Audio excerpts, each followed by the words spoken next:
Welcome to another episode of the Enricher Business Circle, where we talk about real strategies that help you grow real businesses. If you've ever felt like you've been generating leads, but watching them slip through the cracks before they've even become customers, today's episode was made just for you. My guest is a AI and automation advisor who has made it his mission to solve one of the most goal and growth driven companies to build intellectual systems that actually bridge the gap between getting the lead and closing the sale. He works with companies to help them build their systems so that they can have a smarter follow-up, personalized engagement, and turn those sales and processes into revenue that works, all while freeing your team up so that they can do what they do best. Please help me welcome Jeff Beale to our podcast show on today. Jeff, welcome. Hey, thanks for having me. It's a pleasure to be on the show and actually be able to speak at the same table as my mentor. Okay, mentor. So, Jeff, when we kick off the show, we typically talk about the origins and journey that every expert actually took to get to where they are today. So, what got you into this space? Because AI and automation isn't exactly a job title that people just grow up and dream about. What's the story behind how you actually got there? Well, I think a lot of it came to I got tired of people working me to death. And I was like, there got to be a better way. To be honest, when it comes to marketing, it's about results. And you only have a X amount of time in the day. And a lot of it's busy work. So, I've always been excited about marketing. I've always been a geek about technology. So it kind of made it a perfect fit to say, how can I, make a better results, be more efficient, all while doing something that's fun. And so that's kind of how I got into space. I was like, well, can we automate this? And at one point, I was automating everything. I was automating even personal life. I can't walk in a room without my lights coming on automatically. But at one point, I said, this is good for business. Let's see how we can automate some of the challenges that businesses have. And it just moved from the old school automation to now with AI getting into more advanced automation. Awesome. So, and I know that with your automation right now, you kind of focus on like the lead generation and sale conversion. Um, when did you really first realize that there was a big gap in that space and how Yeah. costly it was for businesses? Yeah. See, I started to look at what is the real challenge. Mhm. And I used to be in the lead generation space. So I used to do ads and SEO and all the lead generation type of things. And then I realized a lot of these companies are generating leads. The problem is that messy middle. They're not nurturing these leads, especially service based and companies that don't deal with the impulse buy. So a lot of times, either A, they're not able to respond, pick up the phone, offer feedback immediately. And so if a person has a problem, let's say you have a leak, or let's say you have an emergency, you're not going to wait 2-3 days for somebody to respond. Right. The first one to pick up the phone is the one that gets the business. So that's one thing. Then two, a lot of these companies don't have the bandwidth to have 24/7 support. And Mhm. so they spend a lot of money employing people and staff to be there from the 9 to 5. But what happens on a Sunday when it's 10 at night on a Sunday? I mean, Right. what happens? So they didn't have that. So the bandwidth was an issue. And then the third issue was that customer journey. They just didn't have a good customer journey. It was I laugh. It's kind of looking at some of those old shows where you walk into the store and they're like, you buy something or get out, and they ran their business like that. If you're not buying right now, we don't have anything to talk about. And Mhm. most people want to be valued. They don't want to feel like the only thing is Only relationship we really have is a transaction. Even if it's just a transaction, they want to feel like y'all have some sort of rapport and relationship. So building that customer experience is the third challenge. And so I started to look at how can we build a better customer experience, respond immediately, and make it to where your staff isn't burnt out and your budget isn't depleted. So that's how I kind of got into this space. Awesome. And in that space, I know you were saying that the different issues that are the pains that a lot of the business owners actually were dealing with. Could you kind of walk us through what it looks like when they when these systems are needing to be audited so you can actually fix them? Yeah. So the first thing is just understanding the business. What does the business offer? Who are the business? What is the business? Right? Understanding that, but then who do they offer it to? And what triggers that audience? So the right audience, and then crafting up a strategy to say this is an ideal path from acquisition to actual conversion. Okay. So what's ideal with that? And that comes with just, having some conversations up front, being very honest and transparent, saying this is where we are, but this is an ideal case of where we want to be. And then once you build out that strategy, then plugging in, the holes with the automation and AI, that comes, after that. A lot of people look at the tool first and they say, oh, I can use ChatGPT, or oh, I can use Claude, but how? How are you going to use it? If you don't understand where you need to put it, just because you have, let's just go old school, an email platform, and you're sending out a bunch of emails, doesn't mean that it's working for your business. Right. You might not need to send out a bunch of emails, but if you send one good email at the right time, it may change your life. I definitely agree. And that could also shorten your sales cycle when it comes to things as well, by making sure you're sending them at the right time. Yeah. And a lot of people lack that sense of market research and having like an end goal that goes along with what they're actually doing for their business. And I know within your conversion setup, I'm sure you're all about shortening that period of time of the sales cycle and then increasing the close rates. So how would you actually shorten those sales cycles? Like, what are some examples of how you do it, or walk us through how you would actually shorten a sales cycle? So one is making sure that you can educate, the actual lead, because most of the time they're doing their due diligence to make a decision, an informed decision. So you want to provide them with adequate information for them to make the decision. Now, early on, we're going to find out what are those triggers, what makes that information adequate. So once you figure that out, now it's framing. So how do we frame it? Is it in a chat bot? Is it in a voice call, AI voice call? Is it in an email, text message? But how do you frame it? So once we figure out how to frame it, then it's a matter of asking the right question and giving the right calls to action. So, let's say your business comes out to them. Well, the main goal is to get them on your calendar and schedule for a visit. Right.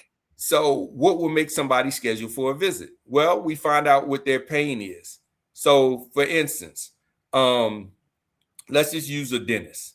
A dentist might say, do you have a toothache? Well, here's the good part. We actually have a special coming up and we have some availability next week that you can come out and we can actually do a cleaning for free and see what's going on. You're just trying to get them on the calendar and get them in the door.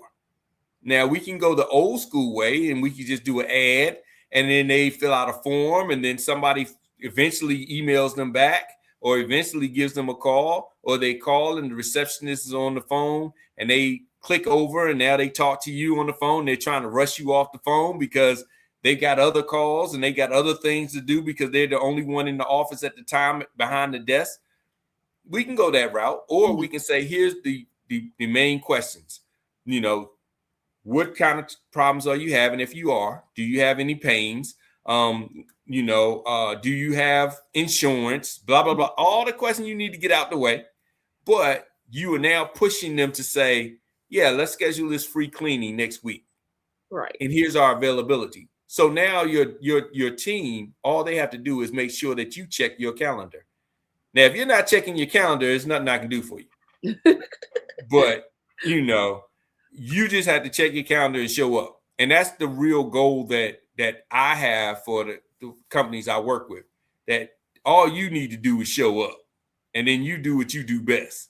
So, we walk through what would make a person say, yeah, I'll go ahead and sign up and schedule something with you. And it may not be the first touch. It may be multiple touches. Let's say we're dealing with somebody that is an attorney. Let's say we're dealing with the attorney.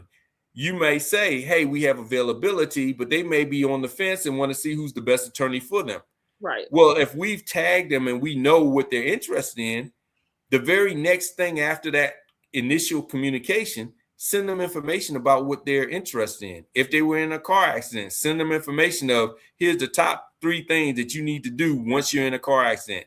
Here's the top 10 things you need to look at when talking to your insurance company. Here's the blah, blah, blah, blah, blah. Well, now you position yourself as an expert, and you separate yourself from other attorneys that are just answering the calls. And if you don't sign, you don't schedule an appointment with them, you don't hear back from them. Or you hear back and say, hey, this is attorney such and such. I just wanted to see if you're ready to go ahead and come into the office. Now, do you feel valued? Right. No. You're like, oh, this guy just wants my money, But now I'm sending out things to make it to where when I'm comparing this company and this other company, the company that's sending me information, I'm thinking they, first of all, care. Second of all, they're more knowledgeable. So I'm going to choose them. We haven't even talked about price yet, because we don't want to get to where we're comparing ourselves based on price alone, because price doesn't mean you're good or bad. It just means that's how much you charge. So we want them to say, no matter how much it costs, they're the best choice, right, for what I'm doing. And you mentioned ads, and I know there are a lot of quote unquote gurus that are out there who tell small business owners when they first start that, oh, you should just run ads and run this and run that versus actually trying to build things organically. What is your take on that? I think when it comes to ads, each company's different. So if you need something immediately, ads is going to get you immediate. If you want something long-term, then organic is the way to go, because the minute you stop paying the ad platform, you stop showing up. Right. So unless you have deep pockets and, there's different type of companies, enterprise companies with stakeholders, you got use or lose budget. So you're getting money every quarter to spend on ads, regardless of the results, versus if you're a small business and the money's coming out of your piggy bank, then that's different. You might not have enough money to withstand the whole year. So I say, if you are ready to prime the pump, ads are definitely something that can get you an influx of leads based on how much you're willing to spend for them. But over the long term, I would say focus on getting organic, but it will take some time to get that organic traction. I definitely agree with that, but I wanted us to transition to like one of my favorite conversations lately, which is AI and automation. There is this notion that a lot of people are fearing that AI is really going to replace them, replace their team, or that AI can be used to basically replace the people who are working for them so that they can save more money. What is your take on that? Because there are both positive aspects of what these automations are doing, but then there is also negative sides of things of the AI and automation. Be afraid. Be very afraid. Now, really, honestly, AI is just going to enhance what you can do. It's going to make you more effective and more efficient. It won't replace you, because AI is it's like the computer. When we had the computer come out, right? Did computers? I remember when computers came out. Now that's dating me a little bit, but people thought computers were going to take over their jobs, right? People really thought these computers by themselves are going to take over my job and blah, blah, blah, blah. But only thing computers changed was you don't write handwritten notes anymore. And now you're more efficient because now you can type it up. And now you can, because you have Wi-Fi and networks, you can send it. You don't have to mail it. So AI is just going to make you a little bit more efficient. And it's going to give you superpowers that you can do research, more in-depth research. You can start to automate certain processes that's just busy work. So you can now focus on revenue generating activities. You know, you're still going to be the manager in a sense. You're still going to be the decision maker, the last touch point. AI is only as good as also how well you train it. If you don't train your AI is going to give bad results. And it's going to be trained based on you and your expertise and how you do it. Because here's the thing. We are people and we like to deal with people and we like to deal with feelings. AI has no feelings. Right. So even if AI can call a bunch of people, we all get these AI calls. The minute you find out it's an AI call, you hang up. Why? Because there's no emotions involved. Now, if you train your AI well enough, you can you can fool a lot of people and they don't know they're talking to AI. But the thing is, we deal with emotional aspects AI haven't been able to get to yet. We also deal with certain expertise that AI hasn't developed a way to clone in a sense. They can clone us, but they can't clone your essence. Like, for instance, you can take a photo and you can tell with AI photo nowadays, especially because it's too perfect. It's too perfect. And you're like, wait a minute, this is like in 4K. And I've been to that location. Their water was not that clear. It was not that beautiful. This water is aqua green. What is going on? It's because AI haven't figured out how not to be perfect. And it takes a person to say, no, let's do this. At my job, how do I adjust to this type of situation? AI is going to tell you the logical thing. Let's just ask this question. When you was in school, you used to know the brainiac kid, right? Or you used to be the brainiac kid. Now, how many people like the smart kid? Not too many. Why? They're too smart. You migrate to the dumb kids all the time. Why? Because they were personable. They were fun to be around. And so you were like, yeah, this kid's he knows all the answers. He's a brainiac, but he gets on my nerve, And so AI is the same way. It's too robotic, too perfect. And people still want that connection. And so that's why I don't think it'll take over the job. It will change the way you do business, though. It will change that. So this is a warning to all of you mediocre employees. The days of participation trophies is coming to an end. I'm serious. I mean, think about this. How many times have you been to businesses and it seems like their team doesn't want to even be there? They act like they just don't want to be there. So they're about to get their wish.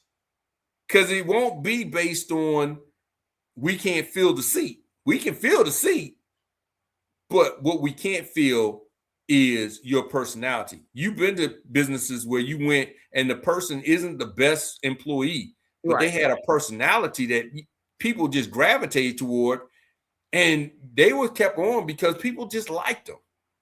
AI, nobody's going to like AI. I don't care how much you chat.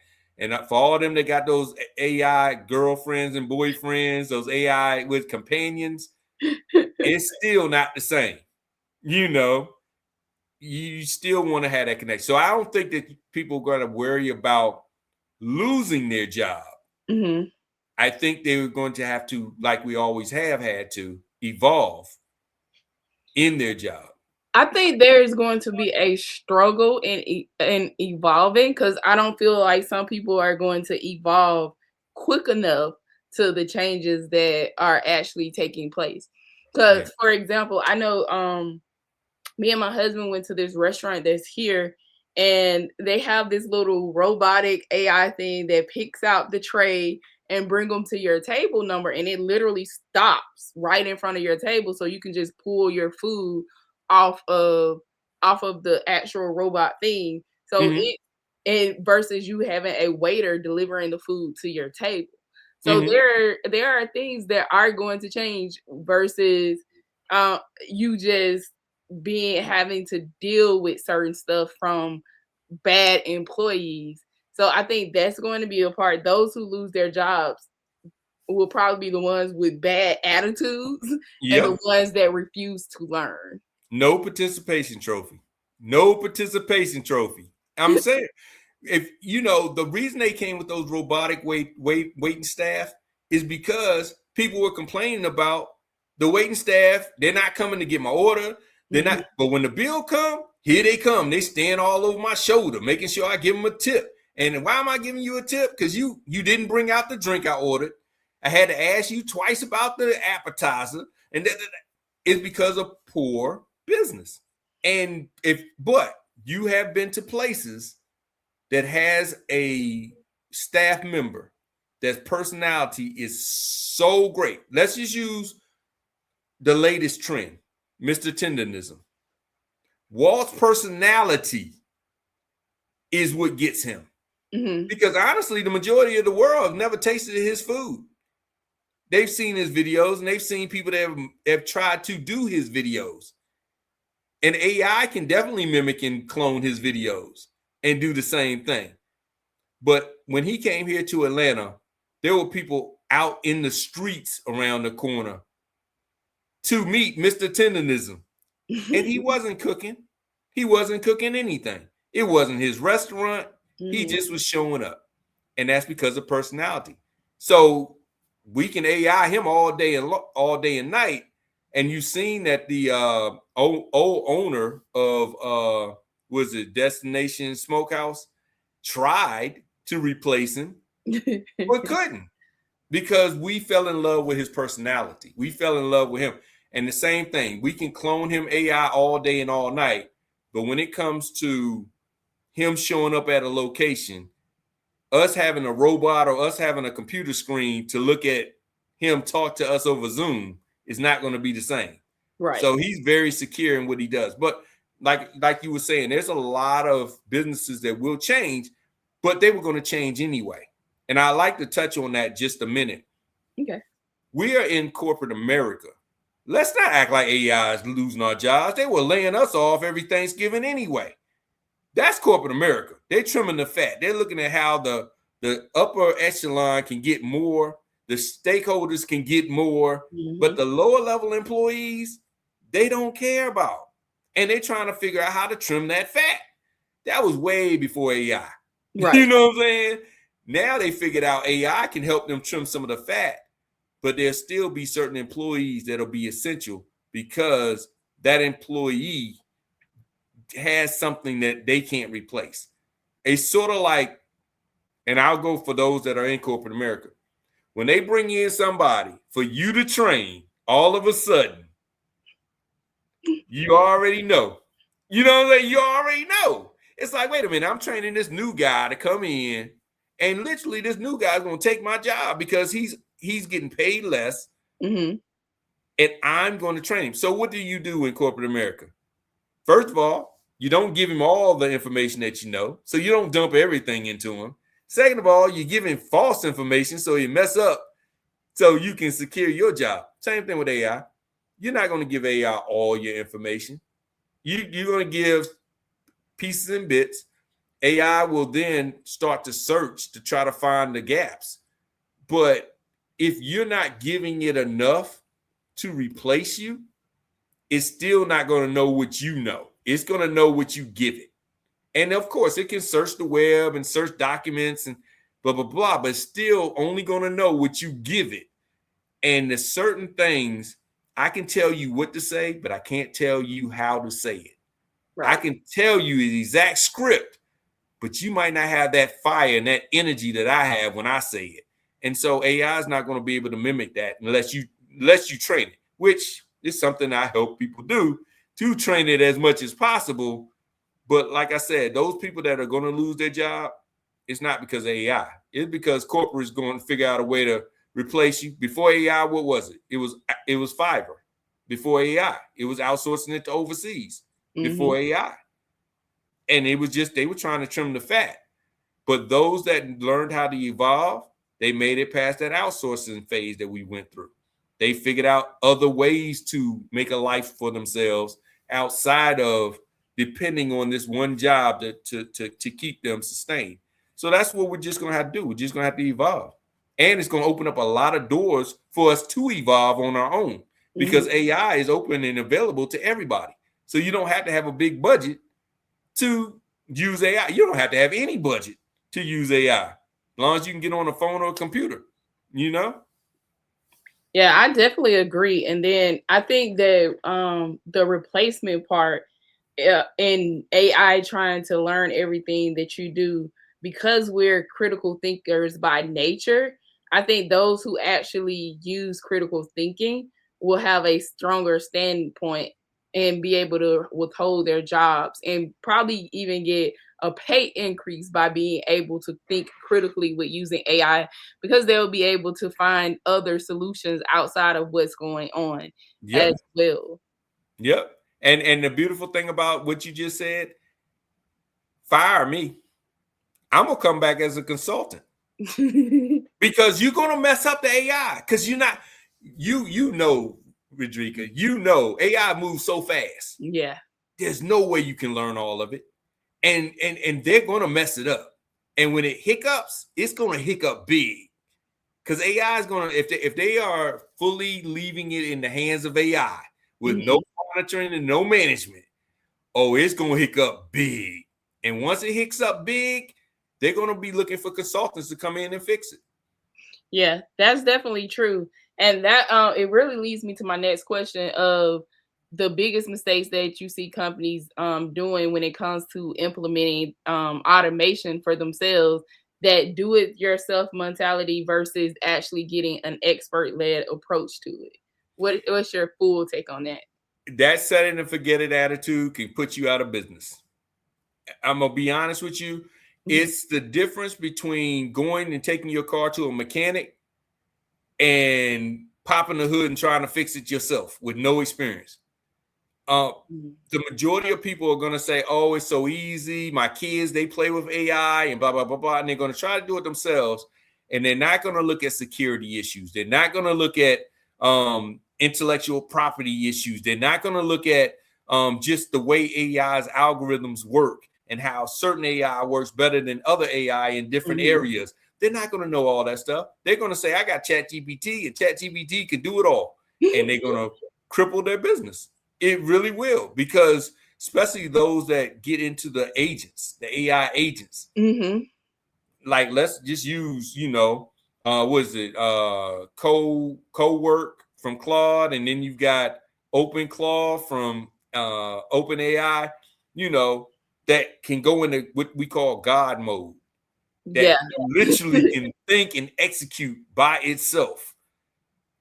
They're going to cripple their business because they're not going to say, wait a minute, let me not install this on the company computer. Now, all of a sudden, it has access to all our financials. It has access to this. It has access, because it's going to make its own decisions. It's going to say, well, I see right here where you're spending money where you don't need to be spending money. I'm going to shut that off. Right. As a matter of fact, Rodrika, she been working like crazy overtime. Y'all ain't been paying her. We're going to give her a bonus. And they be like, wait a minute, I didn't approve that. And that's the biggest thing I think with the open cloud. A lot of people don't realize that that should be on its own server Oh and not yes. on the main server. Yeah. So that's what a lot of people are starting to mess up at, is they're trying to use it on that. And even if you use like the Vibe code in Cloud, they have their own server that's separate from the actual platform when Mm-hmm. you're doing that coding. So that should tell you, hey, let me make sure I don't open myself up to different things that can cripple the company. But I do see a lot of people trying to have open, they're doing all these TikTok videos saying, oh, you don't need another server for this. And then you had all of these people who went to get the iMac Studio so that they can build their server, which was a good idea, but it also increased the pricing of iMacs for a while. But Yeah. I definitely feel that there is going to be like some changes that are going to take place, and consultants and AI are going to be needed. So being able to think critically and understand that is going to be essential. And because of the movement of AI being so fast, and we're not even at the middle of the curve of it when we actually look at things, how do you kind of help others and your clients to really kind of stay ahead where they're not just chasing every shiny new tool or every shiny new feature that comes out? Yeah, that really goes to that first discovery call Hmm. and us actually saying, let's put all the tools and all the techniques, let's put that outside the door for this meeting, and let's talk about your business, your goals, your process. Let's talk about you and not worry about what the features of the tools can do. Because that's the problem. When the software industry started, everybody was switching software left and right, left and right. And you found out now you're working for the software. Mm. And so you're crafting your business to fit the software's features versus the software work. I used to always, I had a post I did years ago, and I was like praying to the Google God, because when I was doing SEO, people were putting their whole digital strategy around how to rank in Google. And it was like, but you're praying to the Google God. And if Google God doesn't bless you, you literally are going out of business, because you're like, your whole strategy is, how can I appease Google to rank higher? Instead of, how can I generate business? I don't care Hmm. if I rank high or not, as long as I'm generating business. And You if you know, generate business, you're going to rank higher. Yeah. But people would say my whole website would be structured to rank on Google. And then you read the copy and it makes no sense. It's just keyword after keyword after keyword after keyword. Hmm. And so, same thing with this. I say, look, let's take all the AI, all the automation, all the software, put them out the door. We're going to talk about your business. Now, after we figure out what your business is, how you operate, then we say which tools accommodate what your need is, not us trying to figure out how can we fit into this tool.